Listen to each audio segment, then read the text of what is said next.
So everyone have their clickers? Yes, we're all happy, ready to go, because this week they actually count. So our first question, the highest resolution method to determine virion structure is NMR spectroscopy, X-ray crystallography, cryo-electron microscopy, negative stain electron microscopy, or positive stain electron microscopy. And can you say it again even faster? And again, please feel free to discuss this amongst yourselves. Hopefully everybody gets points, but you only get points if you answer it correctly. So ask your friends.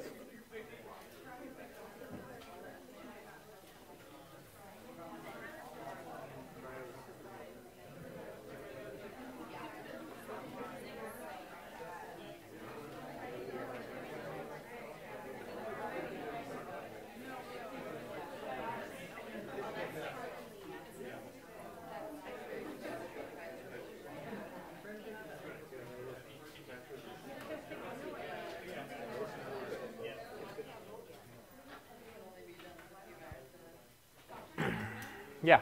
What is the frequency that was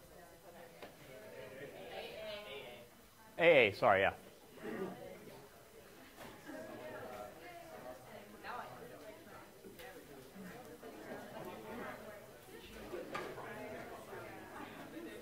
Ten, 5,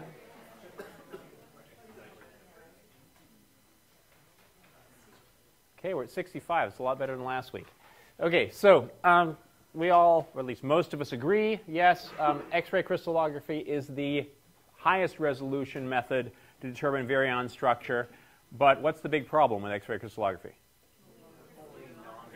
Getting crystals, exactly. So in most cases, for most viruses, you can't get crystals. And even if you can get crystals, they usually don't diffract very well. So if you can do X-ray crystallography, it's great. And later on in the course, we'll talk a little bit about some of the actual structures of not the whole virion, but the individual capsid proteins, and how you can put those together if you get a high-resolution structure of one of those, and sort of fit them into what else you can find. And that usually what else you can find is cryo-electron microscopy. And so you'll have reassembled a virion from lots and lots of pictures of individual virions in the computer, average them all together. It'll give you a lower resolution structure, but then if you've got the high resolution structure of the individual capsid proteins, you can put them in. And a lot of people call these what are called pseudo-atomic models. In theory, you can do that with NMR spectroscopy for the individual proteins. It doesn't work terribly well in most cases. NMR spectroscopy, you've got to get a really high concentration of your proteins. Negative and positive stain are much lower resolution ways of doing this kind of work. So our next clicker question, what is the T number of the virion on the right? And those of you who downloaded the notes should have seen this picture already.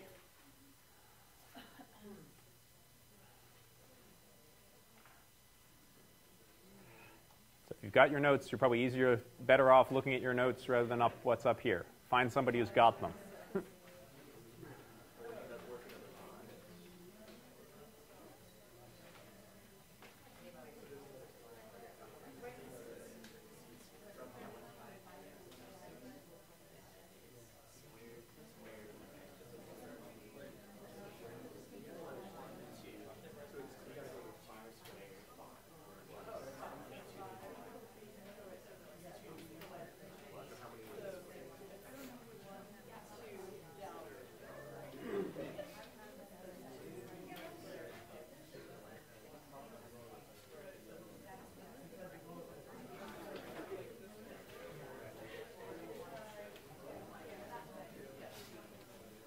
We all need the interactive screen for this.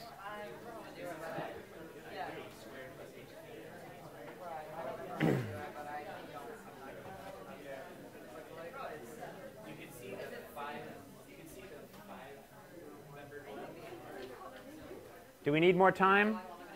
Yes.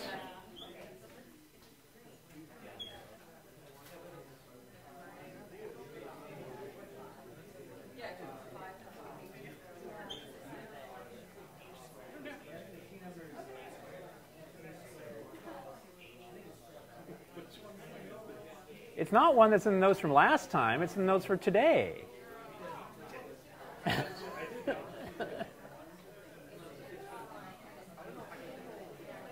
Okay, 30 more seconds.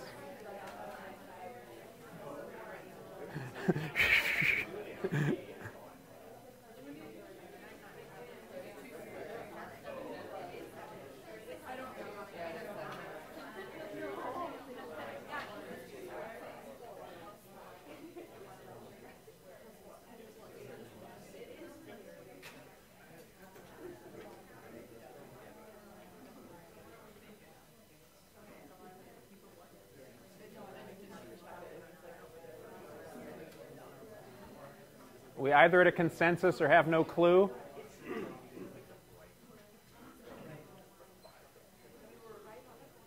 Okay, I see no more people voting, so we'll stop and then see what people think. So the majority of you think 7, and fortunately I agree with you. I don't like 3 or 25, and I don't like 1 either. 31, of course, is one of my favorites. Why? Because the one that I discovered actually has a T equals 31 structure. But that was the one with the beautiful projections at the 5-fold axes of symmetry. So that one isn't it. So the next question, of course, is why T equals 7. So let's take a look at that here. So key to any of these things is finding the 5-fold axis of symmetry. So here's our little 5-fold right here, nice pentameric structure. I uploaded a couple of links on D2L in the notes section on some more discussions about icosahedral symmetry, symmetry of viruses, etc. I think it's nice to have somebody else talk about these things other than just me. But again, the key is to find your 5-fold axis of symmetry. In fact, not just one, there are 12 of them in an icosahedrally symmetric particle. So you've got to get from this one to the next one. How do you do that? You go via your 6-fold axes of symmetry, I should say, because that's where you have your hexamers that you've added in between. These are a lot harder to see in this particular one. Here's 6, here are 6, and there's another 5. Here the 1 in one direction, change directions, 1, 2, and that gives you 1 squared plus 1 plus 2, 1 times 2, excuse me, plus 2 squared, which gives you a T equals 7. Does that make sense? Say the main problem is actually seeing those particles and seeing where the 5s and 6s are. Yeah?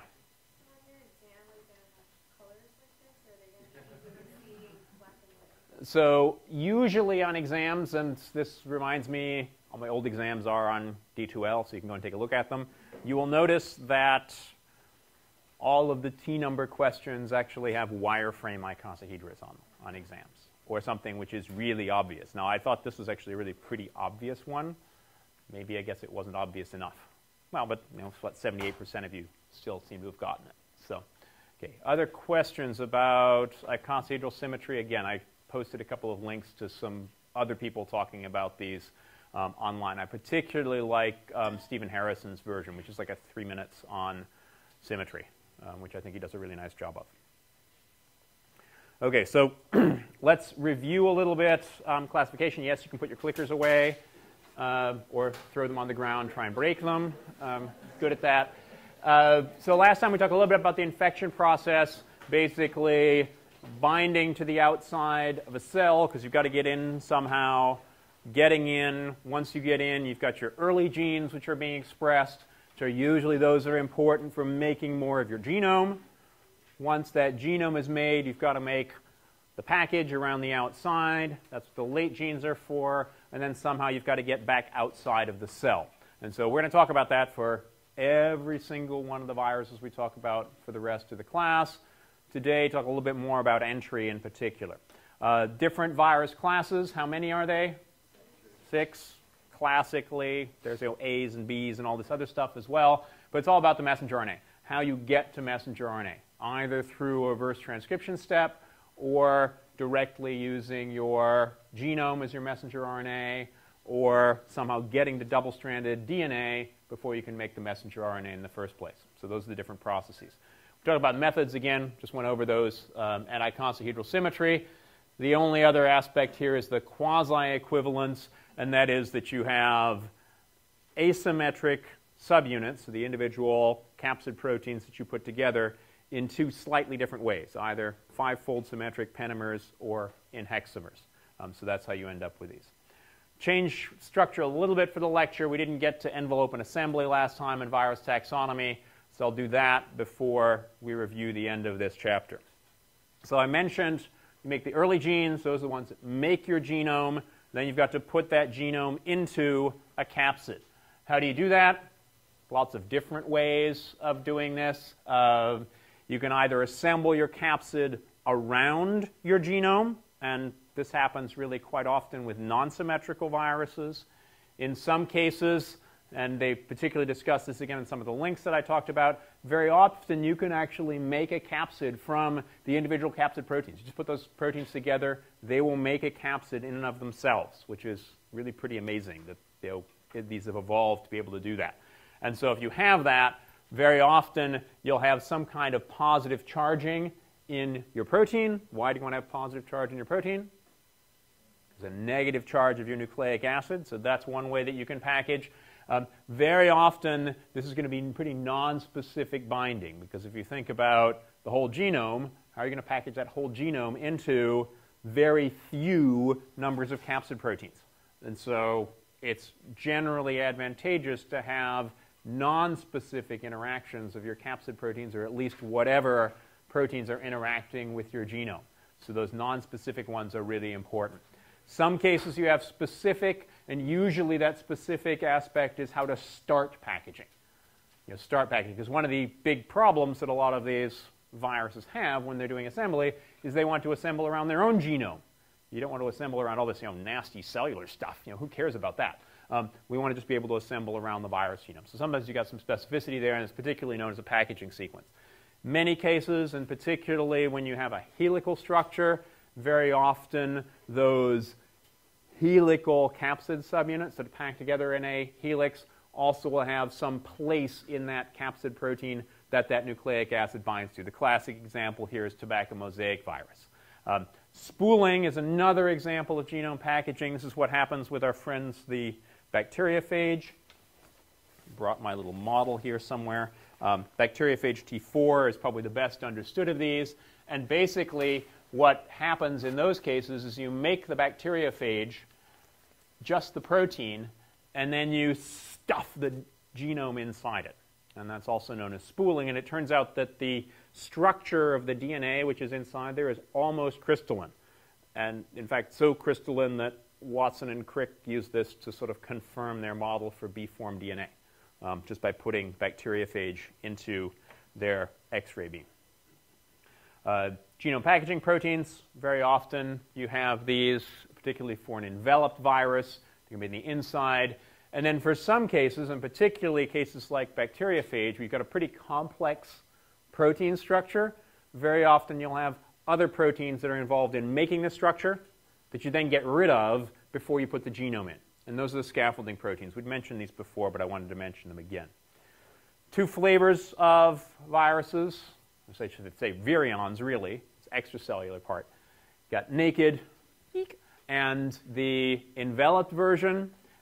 These envelopes are almost always made from host lipids. Sometimes they're modified, but all of these enveloped viruses use host lipids in some way. Turns out it's pretty much all kinds of host lipids. If you think about a eukaryotic cell, the lipids in the various different lipid compartments are going to be slightly different relative to each other. Plasma membranes different from ER, different from Golgi, different from nucleus. Turns out that virions can use all of these different kinds of membranes. In those membranes, for all enveloped viruses, you have viral proteins that are in those membranes. These are usually glycosylated, and that's just shown here over on the right-hand side. All of these little Y structures up here are supposed to represent your glycosylation.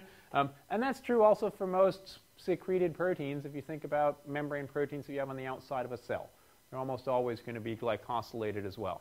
Most of these membrane proteins in viruses have large what's called an ectodomain. Ecto is just what's outside, and a relatively small endodomain, which is on the inside. Now, inside here means virion. So outside of the virion, inside of the virion, and then, of course, they're transmembrane proteins, so they have to have some way of sticking in the membrane. This is almost always going to be amphipathic alpha helix. So lots of alpha helices sticking out around the alpha helices with their amino acids sticking out. It's going to be your hydrophobic amino acids, or hydrophilic amino acids will associate with each other. So transmembrane anchors, and this is, as we'll see, the second half of today's lecture, this is what's going to be interacting with the cellular receptors. This is how the virus knows what cell to bind to. Of course, knows total over-anthropomorphization. But what's that process? What's the process of how virions recognize individual cells? It's called tropism, exactly. So that tropism is going to be determined by, for these envelope viruses, those envelope proteins which are present on the outside. And just as a reminder, how you make these guys almost always is a viral process. Yes, you have budding of vesicles, but vesicle budding is very different from viral budding. Yeah? These proteins are made from the viral genome and then inserted into the host membrane, and then when they bud, they just are there. So I just want to understand, after the virus gets its envelope, how would it stick those proteins? Yeah, so the question is, how do you get, and I'll paraphrase your question a little bit here, how do these virus envelope proteins get to the right place in such a way that they end up as being part of the virus rather than just randomly distributed over the membrane, for instance? And the answer to that question is, we don't really know terribly well exactly how that works. You may have heard about lipid rafts, and these are particular regions of the membrane where you get concentration of individual proteins, etc. And so that seems to be how most of this is working. When we talk about HIV right towards the end of the class, it turns out that there's a way that you can get your membrane proteins connected to the rest of your proteins. This is what's called a fusion protein, and we'll talk about that more later. But in many cases, we don't really have a good handle on that. Probably part of it has to do with the way that a lot of these viruses are replicating. When they make the proteins, they're often made in a membrane compartment, and that membrane compartment ends up being where that virus is going to be budding through. But we'll talk about that a lot more later, but it's still not terribly well understood exactly how that works. So the budding process, there are a couple of different ways that this happens, basically shown here in the figures on the right-hand side. The first one is if you have a nucleocapsid, a nicely formed nucleocapsid, either be helical or icosahedral. This is particularly classic for something like a herpes virus. They almost always have nice icosahedral nuclear capsids on the inside, and then this nucleocapsid will bud out through the membrane. But here you can also see quite nicely that, yes, some places you've got a whole bunch of your viral proteins, but they're present in other places on the cell membrane as well. And so it's not just going to be right there. And often it's these envelope proteins that are the targets for the immune response to a virus-infected cell. So it's a way that our immune system can respond to that. In other cases, you have just the viral nucleic acid down here at the bottom in B. This is the classic example that you have with something like influenza, where each of the individual ribonuclear protein complexes associates with the membrane. In this case, these are two influenza virus membrane proteins on the outside, and then you have budding of this process that takes place. Particularly in cases like this, you have a M protein. M stands for matrix. And so that's what's between your nucleic acid binding proteins and your envelope proteins. And that helps a lot with this assembly and budding process as that happened. Some cases you actually even modify some of these proteins by adding some fatty acids in order to get them to the right place. So those are envelopes.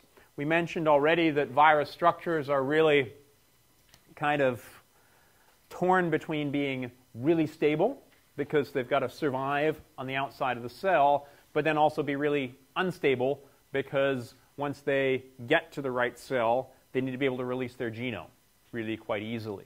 So this process is also called the metastable process. Depends on lots of different things, but one of the themes we'll hear again and again through the rest of the course is proteolysis. And this is a wonderful way of first getting your assembly to take place and making that assembly a unidirectional reaction as opposed to one where you assemble and disassemble. But also, of course, once you get inside the cell, it's a nice way to be able to release the genome once it's actually there. So we'll talk about polio in terms of the capsid protein, which is actually made through proteolysis. Polio and all of the rhinoviruses are made as one big protein that gets chopped up into smaller pieces, all due to proteolysis. Influenza, HIV, a lot of these enveloped viruses have fusion proteins, and very often those fusion proteins are made through a proteolysis reaction. Reovirus is a nice example of how you need proteolysis for release of the genome because G, an incredibly creatively named blocking protein, gets degraded through proteolysis. In terms of some of the other viruses, which are often not these animal viruses, bacteriophage, this is diassembly. This should be disassembly. Sorry about that. Missed one of the S's there. Bacteriophage, partly because they've got to get through the really tough exterior of the bacteria, which are actually kind of like a lot of the virions because they have to survive in the external environment as well. They've got very specific mechanisms for releasing their DNA, and in the case of bacteriophage T4, it's really this injection process where it comes across the membrane. And we'll take a look at that a little bit later on today. For plant viruses, plants also have really tough cell walls. It turns out that most plants, in order to infect them with viruses, usually need some kind of physical damage to the cell in order to get the infection process to take place. So that's all I had on structures. Again, we've mostly had this already. Are there any questions before we move on to some of the other aspects of things? Yeah? The parts of the capsid that bind specifically to viral genomes, Mm-hmm. do those have any common motifs like some of the ones we discussed in molecular biology? Or So the question really has to do with virus receptor binding proteins, which we're going to talk a lot about in about 20 minutes, so I'll delay until then. But the basic answer is no. Okay, so let's talk a little bit about virus taxonomy. I didn't bring my dictionary-sized book on virus taxonomy with us today. I'll bring it next time. It's ridiculously heavy. That's why I didn't bring it today. And I think it's not terribly useful. And we'll get into that in just a second. But that's how viruses are named. And we need to be very careful about this. Taxonomy is just naming. It's useful. It's a useful tool, particularly for us budding virologists, pun not intended. So we can identify individual viruses and talk about them in terms of understanding each of these and very often understanding the viral disease. So it's a useful process. This taxonomy may or may not have anything to do with phylogeny, which phylogeny really has to do with how these things are related to each other. It would be great if the two of them lined up with each other, but it turns out that's not actually necessarily the case. But current taxonomy is basically set up on four things. What kind of genome you have, and this should be the kind of genome that's inside your virion. So this gets back to those Baltimore classifications that we had before. So viruses that have in their virion a positive single-stranded RNA are going to be classified together. Those that have icosahedral symmetry of their capsid versus helical symmetry are going to be classified together. The presence or absence of an envelope is going to give you whether they're classified together or not. The dimensions of your capsid, how big it is. Smaller viruses are going to be classified together, so smaller virions, I should say, and larger ones will be classified together as well. One of the things that's completely missing from this list are the actual genome sequences, which are present in each of these individual virions in that DNA which is packaged inside the bag, or should say the nucleic acid which is packaged inside that bag. The genomes, however, actually tell you something about phylogeny as opposed to your taxonomy. So these hopefully mean that you have a common ancestor. If you have similar sequences, those are most likely derived from a common ancestor. And so that would tell you something about the phylogeny and not just the taxonomy. Hopefully, all of you have had biology in the past, you know, kingdom, phylum, class, order, etc. You can throw all of that out the window as far as viruses are concerned. All that people talk about in terms of viruses are really families and genera of viruses. And this is, in fact, defined by international treaty, believe it or not, through the International Committee on Taxonomy of Viruses. And so this is their website. If you're looking for the official taxonomy of viruses, that's the place to go. They have a meeting once a year and decide what viruses should be named, what families they should be in. And this is pretty good at the family level, I would say. Most of that actually gets back to these 4 classification points here. The genus is okay. Species become a god-awful mess. And so what's a virus species?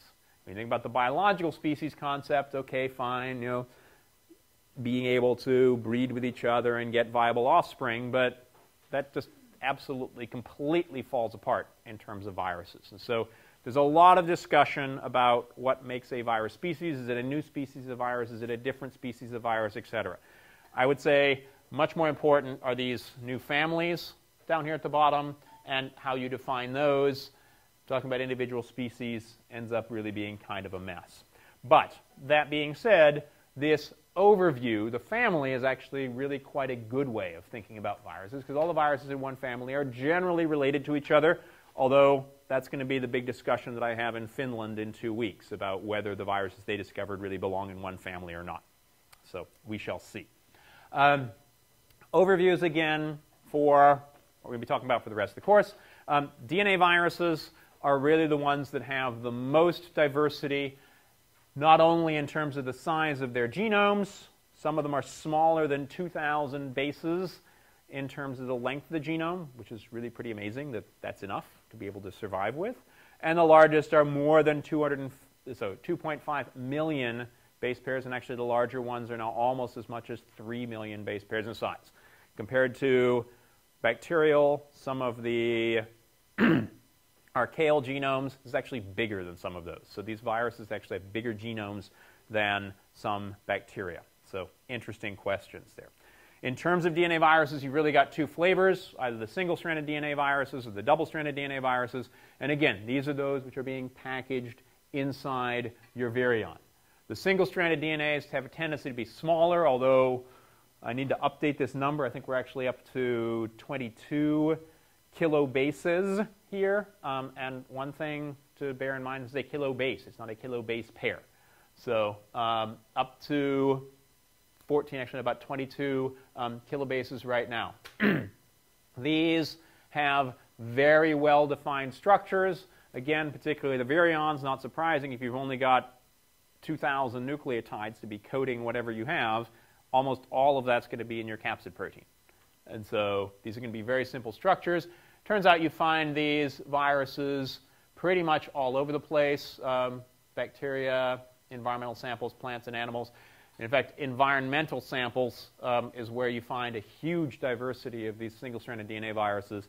And we don't even know what most of them are infecting, what their role is in the environment, et cetera. So George Kaysen will talk a little bit about that next week.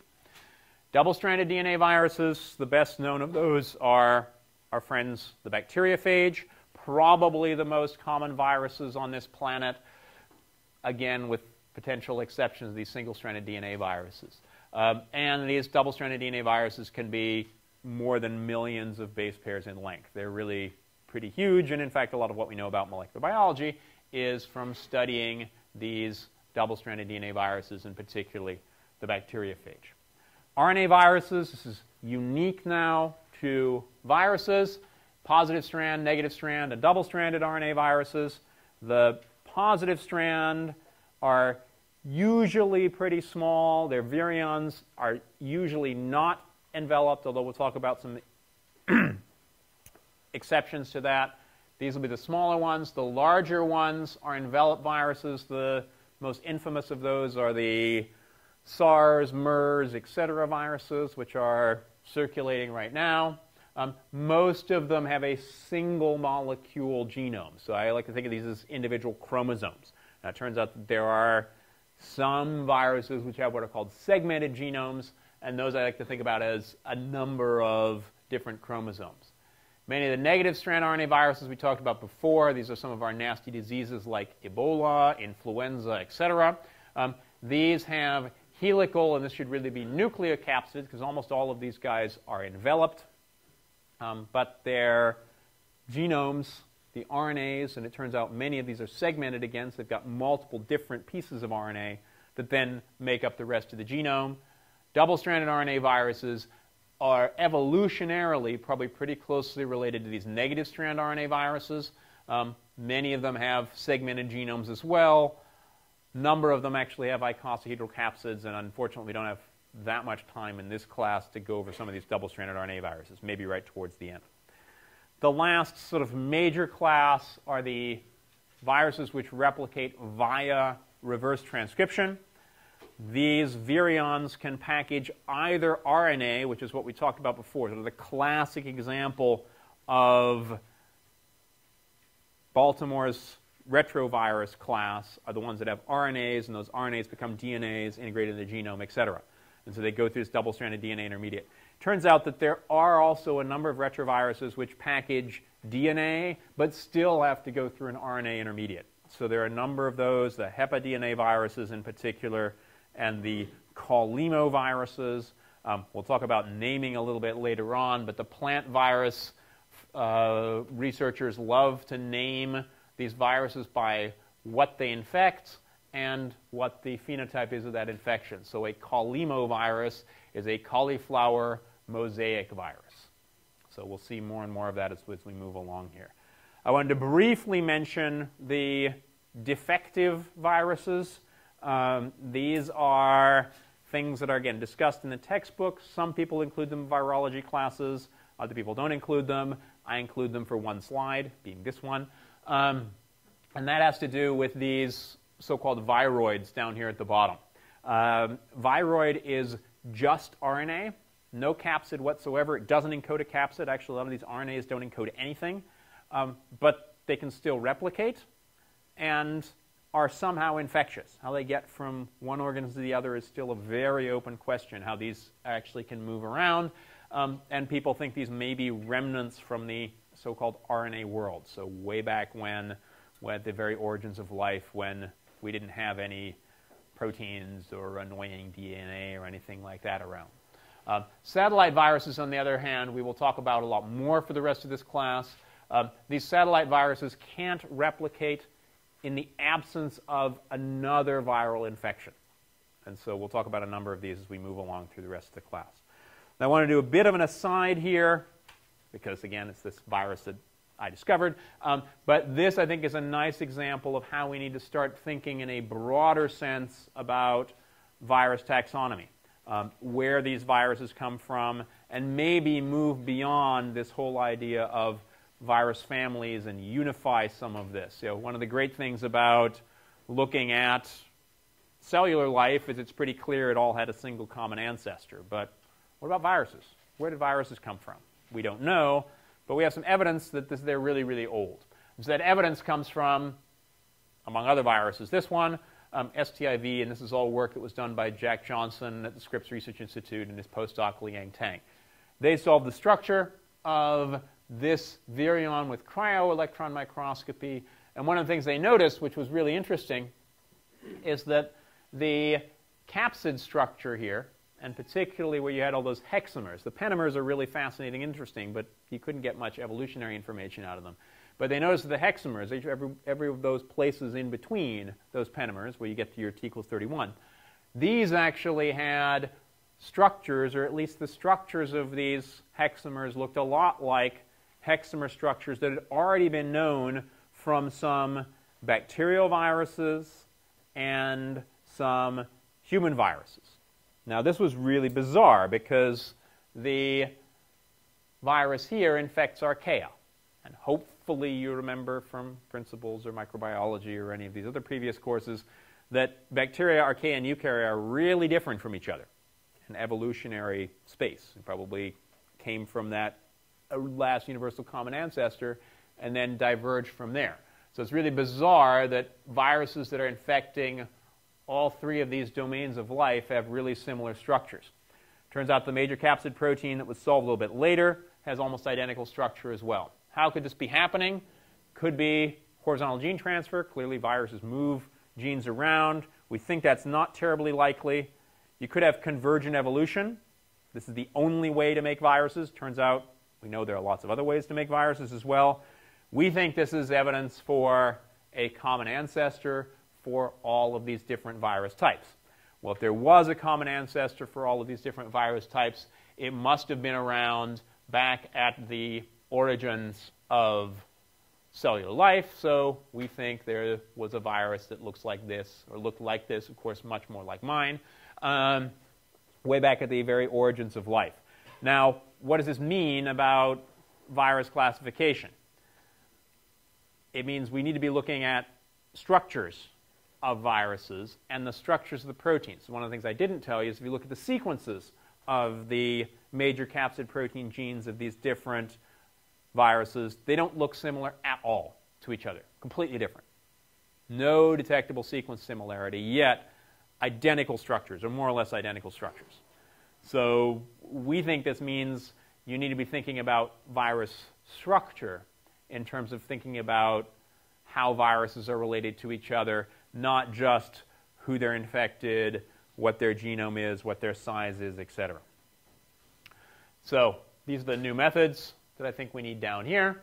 The ICTV is the official naming of viruses, and then we talked about some of the general trends that we have here. So any questions about taxonomy before we start talking about entry? Yeah? You were talking about segmented genomes. Mm-hmm. Were you talking about like maybe like adjuvant or like small chromosomes? How does that? Okay, so I mentioned segmented genomes. We'll talk more about segmented genomes as we move along here. Basically, I like to think of segmented genomes like individual chromosomes as you would have in a eukaryotic cell. They really are splitting up your genome into multiple different molecules. And so that's the way that I like to think about it. And again, we'll talk about those much more as we move through the course. Particularly important things like influenza have these kinds of things. Lots of plants also have these segmented genomes as well. The plant viruses, I should say. So, how do you get in? Basically, this is all about these, we were asking about before, the receptor binding proteins that are present on the outside of the virus, and then what they interact with on the outside of the cell. The heist and the challenge, these are terms that my now just recently graduated PhD student Jim Laidler came up with when he gave a guest lecture. I liked them a lot, so I decided to continue with them. So the heist is all about finding the right cell, getting into it, and avoiding the defenses. Then, of course, you take over, get out, and do this whole process again. We're mostly going to talk about these three, finding the correct target, getting in, and a little bit about avoiding defenses, not a huge amount there. The major problem with this, of course, is that virions are not metabolizing anymore. They've somehow got to be able to do this with whatever's there. What you've got in your virion is it. So somehow you have to be able to store the energy required to make this whole finding the correct target, getting in, and avoiding defenses without any kind of gene expression from your genome that you put in the first place. So let's look at this. It's all about receptors. So receptors are just the cellular molecule that the virion interacts with. If you have an enveloped virus, your membrane has to fuse with the cellular membrane. How does that happen? Uncoating, particularly true for the naked viruses. Again, it's the capsid which is on the outside. But all the enveloped viruses that we're talking about as well, all of those have proteins associated with their nucleic acid. So you always have to get that protein off of the nucleic acid in order to get all of the cellular proteins, that nucleic acid that you need. In many cases, these viral genomes can only get replicated in a particular part of the cell. Usually that's the nucleus. The nucleus is not right at the membrane where you come in, so you've got to get to the nucleus somehow. And then if we have a chance, we'll talk about some of the antiviral drugs, which are actually directed at this particular process. So what are these steps? All cells have membranes on the outside. All viruses have to get on inside that membrane in order to be able to replicate. So how does that happen? Very often you have these so-called fusion proteins, which are undergoing conformational changes to get these two membranes to fuse. And we'll look at a couple of animations of this a little bit later on. They're really quite nicely done and well understood. So this works really pretty well for enveloped viruses. It's easy to see how you can fuse two membranes. It's a lot harder if you have a non-enveloped virus, because you've got this nice, tough protein exterior, which is protecting you from the environment as you're moving from cell to cell. Somehow you've got to get that nucleic acid released. In many cases, you end up lysing membranes to release that genome. This, of course, is a problem if you're getting the plasma membrane. If you lyse that plasma membrane, then the whole cell falls apart. So it can't be the plasma membrane that you lyse. It's usually later on in the entry process where you have lysis that happens. These are going to be in endosomes or in particular vesicles, or in the case of something like a bacteriophage D4, and we'll see also for polio, some of the rhinoviruses, you just literally make a little hole and poke your genome through that little hole and through a pore process. We talked about tropism before. It's all about finding the right cell and the receptor. And so what are those receptors? Receptors didn't evolve to have viruses be able to interact with them. Although maybe if viruses really are co-evolving, it's a possibility there. But at least we think about these as being some kind of normal cell surface molecule that the virus has evolved to bind to and find the appropriate cell. What are these? They're basically anything that's on the outside of a cell. Very often these are things on the outside of the cell that have evolved to bind to something. And usually not a particular viral protein, but something else which is there. And the classic example, of course, of the immunoglobulins. Antibodies bind to stuff. That's what they've evolved to do. Proteoglycans, glycoproteins, glycolipids, fibrous proteins, adhesive proteins, basically anything that you can think of on the outside of a cell, there's some virus that's going to interact with that. And it's just, again, this is an evolutionary process. Probably, again, it's been billions of years that cells and viruses have been evolving with each other. So whatever kind of process happens to be there. Turns out that there's not so much similarity in structures of the virus receptor binding proteins, but very often the receptors that are used by viruses have pretty common motifs and structures. And those are, surprise, surprise, what are called immunoglobulin-like domains, because immunoglobulins are really good at binding things. And so they're really good at binding things on the outside of the cell. These are things that the cells need to bind to various different things on the outside, and the viruses just take advantage of that. They find something else that they can bind to. So all of these sort of sigma-like structures here represent immunoglobulin domains. Many of them have, in the case of HIV, this one's got 4, polio's one's got 3, Coxsackie virus, adenovirus receptor has 3.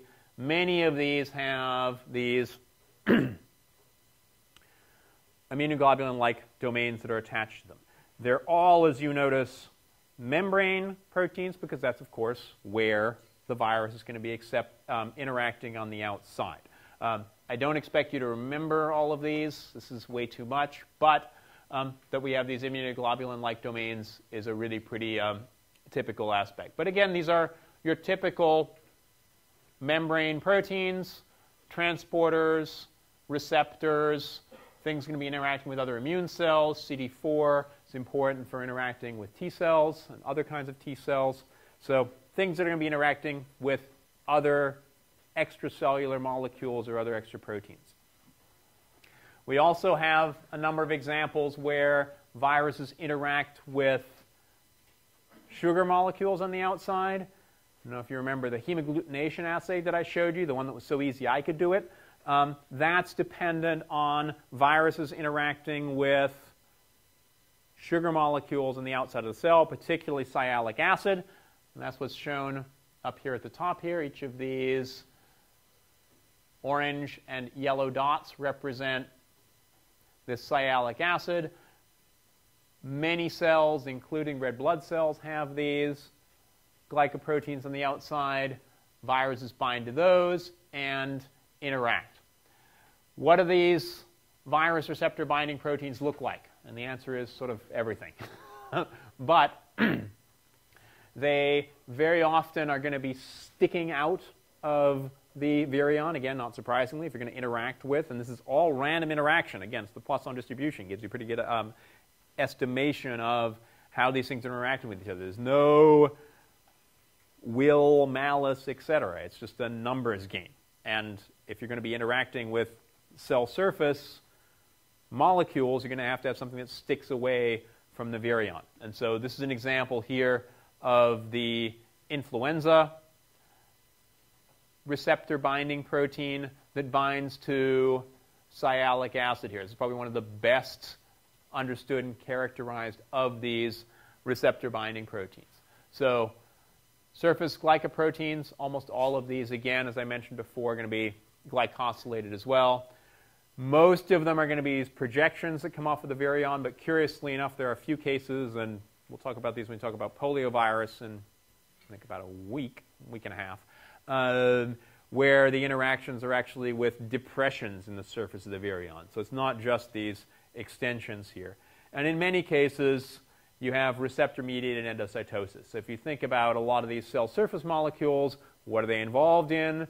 They're involved in binding to something and bringing it to the inside of the cell. That's what the viruses just take advantage of. They use this cellular process to get themselves to the inside.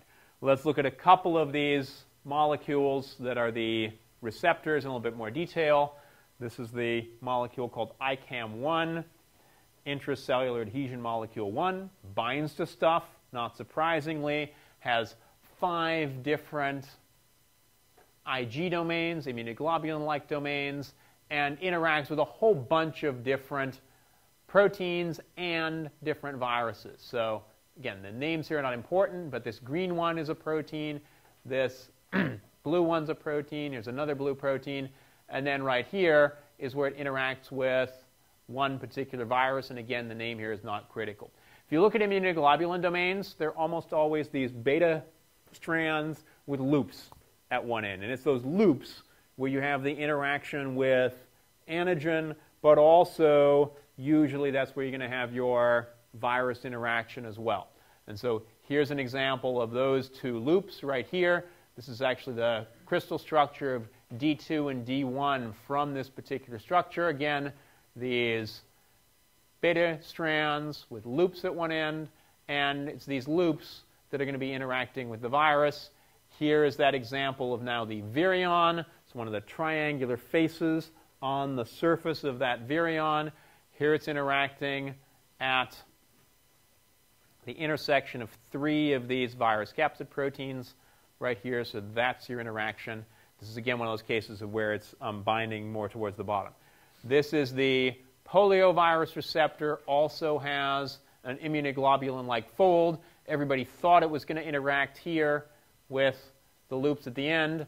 Turns out it's actually interacting with some of these beta strands on the side here. So it's mostly the ends where you have the immunoglobulin-like domains, but in some cases it'll be the side as well. How do they get in? Again, almost always cellular processes here. Endocytosis, membrane fusion, vesicle trafficking, and nuclear transport. Let's look at some of those. First problem, got to get in the first place. Something big. Most virions, and think about a lot of bacteria, on the order of microns in size. You have phagocytosis, where you have the cell picking up basically anything that's present on the outside, gives it an extra membrane that then gets imported inside the cell. This doesn't happen very much except for the very largest of the viruses, because most of them aren't a micron in size. On the other hand, most viruses are going to come in through receptor-mediated endocytosis, where you've got your ligand here, normally interacts with the receptor. This is your cellular process. Now that ligand turns out to be the virus receptor binding protein. And that will give you these endocytic vesicles between 100 and 200 nanometers, which is exactly the right size for most virions, which are going to come inside the cell.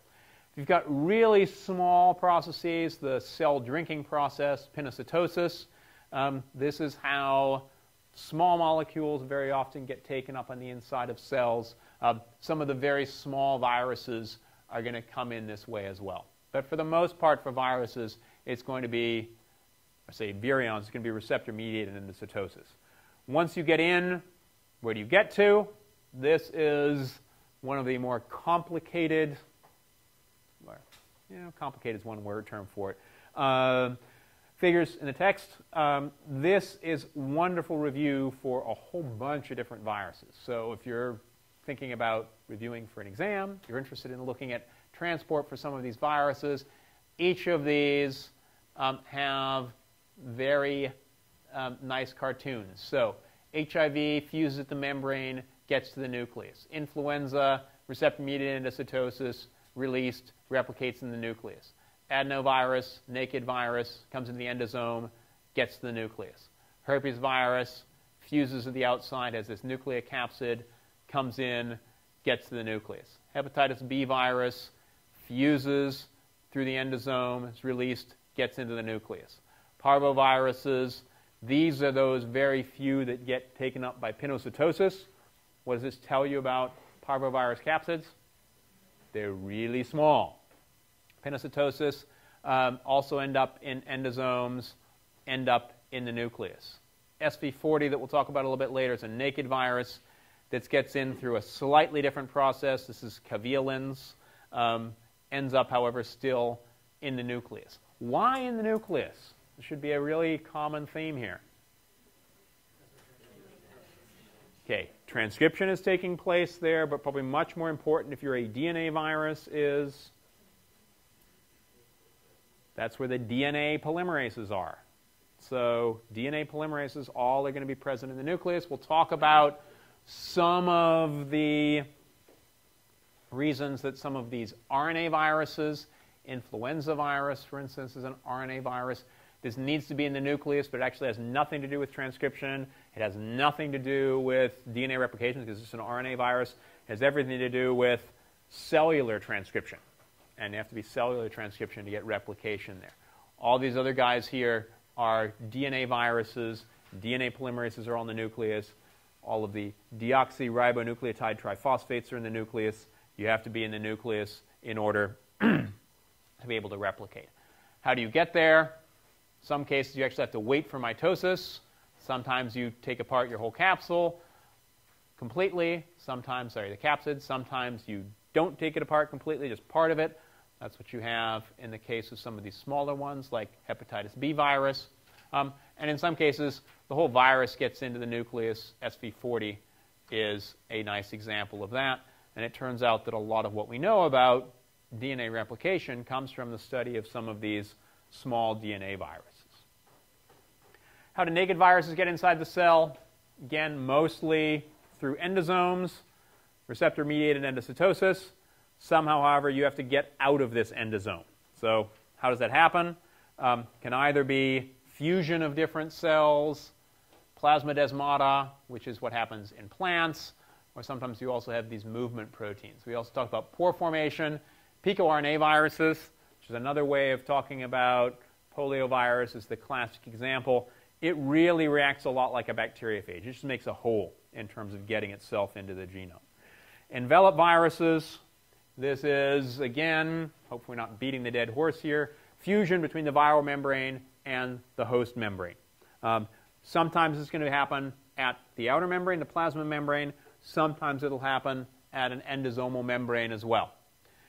Membrane fusion, again, sounds really easy. You just put two oil droplets together. What will happen? They will fuse. If this is what happened in all cells, we'd have serious problems, and so there are blocks to actual membrane fusion taking place. Viral envelope proteins are absolutely critical for this process. That fusion process depends on some really big conformational changes that happen in each of these individual proteins. And we'll take a look at that in a little bit more detail later on. This conformational change has to be triggered in some way. If you're releasing your membrane trying to fuse with anything on the outside of the cell, it'd be a real mess. So somehow this membrane fusion caused by the conformational change of these receptor binding proteins has to happen in a particular place. And very often it's either interaction with receptor or pH, which is how that in fact occurs. So let's take a quick look at this animation through company here. This is entry of virus into host cells. Flash is out of date. I need to update my flash here. Well, I'll let you guys look at this link here as well. But basically, it just shows two different ways that you have viruses interacting with cells. It's that receptor-mediated endocytosis. Then you have vesicle formation on the inside, and then fusion and release of the virion on the outside of that. This can happen, again, either at the plasma membrane or in the endosome after you've gone through this process. And particularly important with the endosomal process is when you have normal receptor-mediated endocytosis, your vesicle here is at the normal pH on the outside of the cell, usually about pH 7. As soon as it gets inside the cell, you get acidification that takes place. That acidification helps break down normally whatever you've brought inside the cell, but in the case of the viruses, they have a conformational change now in their fusion protein, allowing the genome to be released. And here's an example down here at the bottom. This is regular receptor-mediated endocytosis. Here we have binding, budding off on the inside. Now you have an endosome. What does this look like if you have a virus? Here's a virion that's getting picked up by one of these endosomes and then being released from the endosomes here. How does that release take place? Again, it's fusion peptides and interaction between now the virus down here at the bottom and your cell at the top. This particular example is influenza, but it's pretty classic for most of them. We have fusion proteins here binding to receptor. Once you have binding to the receptor, then you have interaction of what's called the fusion peptide. Fusion peptides, not surprisingly, are incredibly hydrophobic. They just stick into the membrane of the host that you're going to be fusing with. Then you have this conformational change, which takes place pulling the two membranes together. Once these first inner membranes have been pulled together, there's further conformational change which pulls these two membranes together. Now you have a contiguous aqueous passage where you can have now the virion insides here at the bottom communicating with the cells on the outside. These fusion proteins are almost always alpha helices, and they'll recombine with each other. So let's see if we can actually get this animation, which is a good way to stop. Let's see, we've got this one. We'll do, this is what those enzymes look like. Here's the fusion that takes place here with some of these. Again, assuming that Flash is going to work. Does it? It's YouTube. No, good, it's not going to work here. So I'll update my Flash, and we'll look at these on Wednesday. Yeah, before we stop. When it said immature after virus release, that you mean after the virus releases from the receptor? Yeah, so maturation is when you're making the virus particle in the first place. And so as it's being made. And we'll talk more about that next time.